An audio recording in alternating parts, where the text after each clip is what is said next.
3 ай бұрын Қарағанды облысында міндетті әлеуметтік медициналық сақтандыру жүйесі пилоттық жоба ретінде іске қосылған болатын. Аз уақыттың ішінде айтарлықтай нәтижесін көрсетіп, тұрғындардың көңілінен шығып үлгерген жаңа жүйенің даму қарқынымен бір топ журналист танысып қайтты.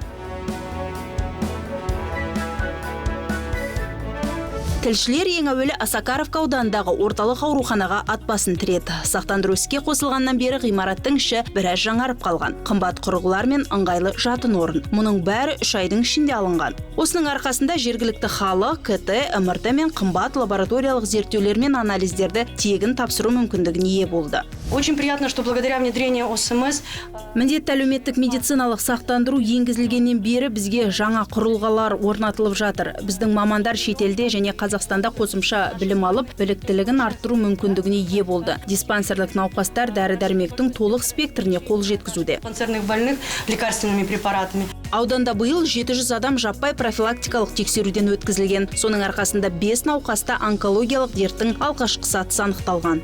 3 уже ведут. 3 дертінен толық айығып қалды десек болады. Өйткені аурулары ерте анықталып, дер кезінде қолға алды.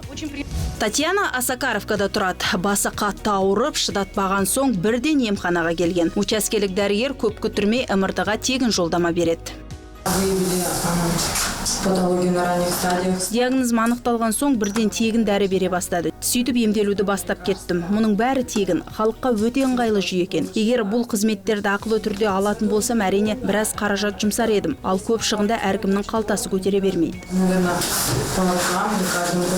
Шынында да міндетті әлеуметтік медициналық сақтандыру біраз мүмкіндіктерге жол ашты. Өйткені бұрын соңды болмаған біраз медициналық қызметтер тегін көрсетіледі. Соның бірі оңалту. Галина Петровнаның жамбас буынына бірнеше мәрте операция жасалған. Сәтсіз емдеуден кейін зейнеткер төсектен тұра алмай қалыпты. 10 күннен бері орталықта ем қабылдап жатқан қария журналистерге аяңдап болсын жүріп жүргенін қайта-қайта көрсетіп әлек. Ақ халаттыларға да жаңа сауықтыру жүйесіне де алғысын жаудырды Галина Лисовая. Сейчас я могу вот так вот я иду. Міне қараңыздаршы, қазір осылай жүре аламын. Міне жүріп келемін. Мұндай орталықтар Қазақстанда көп болу керек. Яғни әр қалада ашылса деймін. Адамдар қиналмаса екен. Бәрі тегін. Әр емді аса ыждахаттылықпен жасайды. Бұл жердің тіпті атмосферасы бөлек. Егер массаж бен тренажерлар емдемесе, дәрігерлердің ерекше ықыласы мен жылы жүзі міндетті түрде жанға шипа болады. Человеческий голос, внимание врачебное нас всех поднимает на ноги. Галина Лисоваяның ем қабылдап жатқан орталығы Қарағандының өзінде орналасқан Луч нейро оңалту орталығы. Ол да қыркүйек айынан бастап тегін медициналық қызмет көрсетіп жатқан ұйым. Міндетті әлеуметтік медициналық сақтандыру шеңберінде орталықта 700-ден астам пациент 3 айдың ішінде тегін оңалтудан өткен.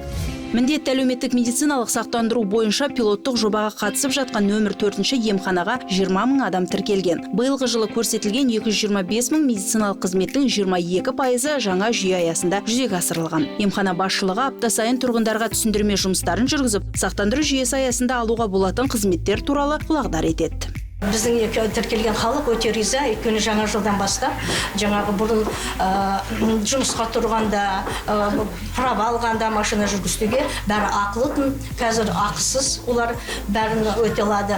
Бұрын физиолечение, массажда ақылы болса, қазір бәрі ақысыз болады. Енді қалталық өздерінің ақшаларын, қаражаттарын өздері үнемдейді.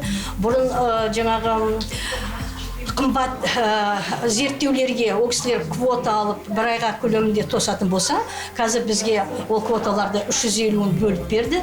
Асылтас апаның зейнеткерлікке шыққанына 10 күн болды. Ол енді міндетті әлеуметтік медициналық сақтандыру шеңберінде жеңілдігі бар санатқа келеді. Бұрын бір анализге 12 мың теңге төлейтін едім. Енді мұның бәрі тегін деп қуанышымен бөлісті ол. Тіпті жүйе өзгерген соң дәрігерлердің тұрғындарға деген қарым-қатынасы да оң жаққа ауған сияқты дейді қарағандылық. Осы жақында ғана не алдым, күндізгі стационарда ем алдым.